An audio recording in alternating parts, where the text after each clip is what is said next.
எல்லாருக்கும் காலை வணக்கம். ஸோ நம்ம அடுத்த கட்டமாக வந்து சின்ன ஒரு பண்ணை அமைக்கிறோம். ஆடு மாடு கோழி ஒரு ஃபார்ம்ஸ் ஒன்று ஆரம்பிக்கிறோம்.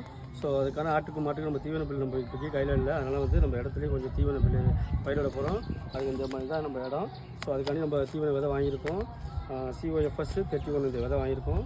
ஸோ இன்றைக்கி ஈவினிங் வந்து நம்ம விதையை நம்ம பயிரிட போகிறோம். பாருங்கள், இதுதான் இந்த இடம் தான் நம்ம வந்து பண்ணைக்கான செட்டு அமைக்க போகிறோம். ஆட்டுக்கு மாட்டுக்கு கோழிக்கு. ஸோ இப்போ தான் வந்து வேலை ஆகிட்டு இருக்கு பாருங்கள். இப்போ தான் கால் ஒன்றிருக்கோம். ஸோ எல்லாமே இப்போ வந்து மரம் இல்லாமல் சின்னலாக வாங்கி போட்டிருக்கு. ஸோ இன்னும் 2-3 நாளில் இது வேலை முடிஞ்சு செட்டு வேலை முடிஞ்சிடும். அதுக்கு அடுத்த கட்டமாக நம்ம வந்து நம்ம ஆடு மாடு கோழி எல்லாத்தையும் நம்ம இறக்குமதி பண்ணுற பிளானில் இருக்கோம்.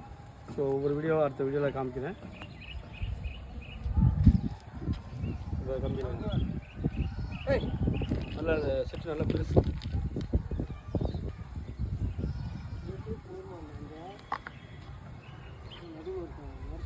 அது மார்க் பண்ணிட்டு பண்ணுறோம்.